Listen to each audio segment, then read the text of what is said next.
பாபத்தை போக்கும் செய்த பழவினை தமை தீர்க்கும். பாவத்தை போக்கும் செய்த பழவினை தமை தீர்க்கும். தாபத்தை நீக்கும் பரமானந்தத்தே கூட்டும். பாபத்தை போக்கும் செய்த பழவினை தமை தீர்க்கும். தாபத்தை நீக்கும் பரமானந்தத்தே கூட்டும். தீபத்தை காண வாரீரே ஜகதீரே. தீபத்தை காண வாரீரே ஜகதீரே. தீபத்தை காண வாரீரே ஜகதீரே. தீபத்தை காண வாரீரே ஜகதீரே. தீபத்தை காண வாரீரே.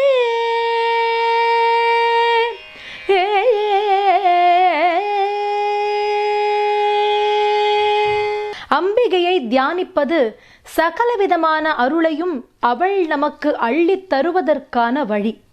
அப்படி அந்த அம்பிகை எத்தனையோ க்ஷேத்திரத்துல இருந்துருக்கா. அவளை நாம் ஸ்மரித்தாலே அந்த க்ஷேத்திரத்தில் சென்று அவளை தரிசித்த பலன்களை முழுமையாக அவள் நமக்கு தருவாள் என்பதில் எள்ளளவும் ஐயம் நமக்கு வேண்டாம்.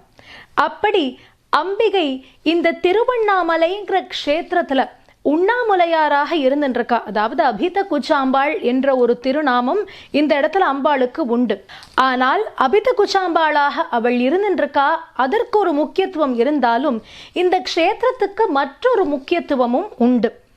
அதாவது இந்த க்ஷேத்திரத்தின் பெருமையே எதுன்னு பார்த்தா கிரிவலம் அப்படின்னு சொல்லக்கூடியது இல்லையா. இன்னைக்கும் திருவண்ணாமலை க்ஷேத்திரம்னு சொன்னாலே அந்த மலையின் பெருமை தான் அத்தனை பேருக்கும் தெரிய வருது. பஞ்சபூத க்ஷேத்திரங்கள்ல அக்னி க்ஷேத்திரம் இந்த திருவண்ணாமலைன்னு சொல்லக்கூடியது.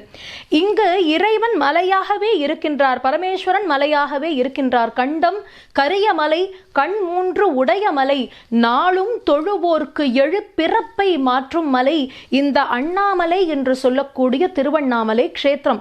இத்தனை பெருமை கொண்ட திருவண்ணாமலை க்ஷேத்திரத்தில் முதலில் கிரி பிரதட்சணம் செய்து அந்த இறைவனின் பேரருளை பெற்றவள் யாருன்னு பார்த்தா சாக்ஷாத் அம்பிகையானவள். காமாட்சி கல்யாணம் நடந்து முடியறது. காமாட்சி கல்யாணம் ஆறுதின் மூலமாக சுவாமிக்கும் தேவிக்கும் திருக்கல்யாணம் ஆறுது. ஆனால் அம்பிகைக்கு ஒரு எண்ணம் இருக்காம். இப்போ தனித்தனியா இருக்கிறதுனால தானே இவர் நீ கிளம்புன்னு அனுப்பிட்டு இருக்காரு எல்லா இடத்துக்கும். அந்த இறைவனோடு ஒன்று சேர்ந்தே நாம் இருந்து விட்டால், அவருடைய உடலில் ஒரு இடத்தை நாம் பிடித்து விட்டால் அதைவிட பெரும் பாக்கியம் நமக்கு என்ன இருக்கும் என்று அம்பிகை நினைக்கின்றாளாம். அப்படி அம்பிகை நினைக்கும் பொழுது சுவாமிகிட்ட சொல்றா, எனக்கு உங்களோடு ஐக்கியமாக வேண்டும், அதற்கு என்ன வழின்னு கேட்கும் பொழுது சுவாமி சொல்றார், திருவண்ணாமலை க்ஷேத்திரம், அங்குதான் இதற்கான பலன் முழுமையாக கிடைக்கும். முத்தரும் சித்தரும் பக்தரும் மொய்த்திடும் திருவண்ணாமலைக்கு சென்று அங்கு தவம் புரிவாயாக என்று சொல்கின்றார். இன்னும் சொல்ல போனா அம்பாளுடைய ஒரு தவத்திற்கு இங்க முருகப்பெருமான் வந்து உதவி செய்கின்றார். சுப்பிரமணிய சுவாமி வந்து அம்பாளுக்கு எல்லாம் பண்றார், சிஸ்ருஷ பண்றார்னு கூட சொல்றது உண்டு. அவ்வளவு பெருமை உள்ள க்ஷேத்திரம் இந்த திருவண்ணாமலை. இங்கு அம்பாள் என்ன பண்றா அப்படின்னு பார்த்தா, செவ்வாய்க்கிழமை அன்னைக்கு கிரி பிரதட்சணம் பண்றாளாம். கிரி சுந்தரின்னு அவளுக்கு ஒரு திருநாமம் உண்டு. அப்படிப்பட்ட கிரி சுந்தரியானவள் இந்த திருவண்ணாமலையை கிரிவலமாக வருகின்றாள். கிரி பிரதட்சணம் செவ்வாய்க்கிழமை அன்னைக்கு பண்றா. அப்படி அவள் பண்ணின பொழுது 32 தர்மங்கள் அது எல்லாம் கொண்டது இந்த க்ஷேத்திரமானது. அப்படிப்பட்ட க்ஷேத்திரத்துல அம்பிகை மனம் உவந்து இந்த கிரி பிரதட்சணத்தை பண்றாளாம். அந்த கிரி பிரதட்சணத்தின் ஒரு பலனாக பரமேஸ்வரன் இவர் முன்னாடி தோன்றி தன் உடலில் சரி பாதியை எடுத்துக்கொள்ளக்கூடிய அந்த அருளையும் ஆற்றலையும் அம்பிகைக்கு தருகின்றார்.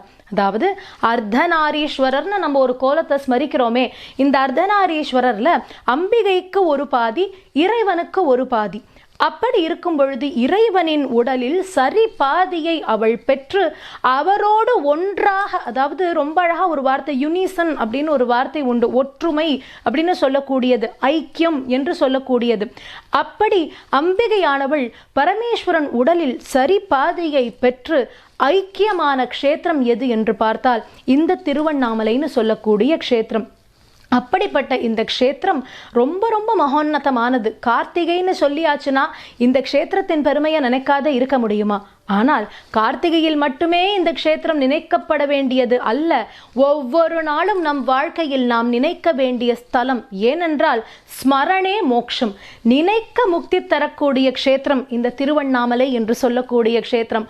அப்பேற்பட்ட உண்ணாமலையார் அண்ணாமலையாரை நாம் ஸ்மரித்து முக்திக்கான வழியை தேடுவோமாக.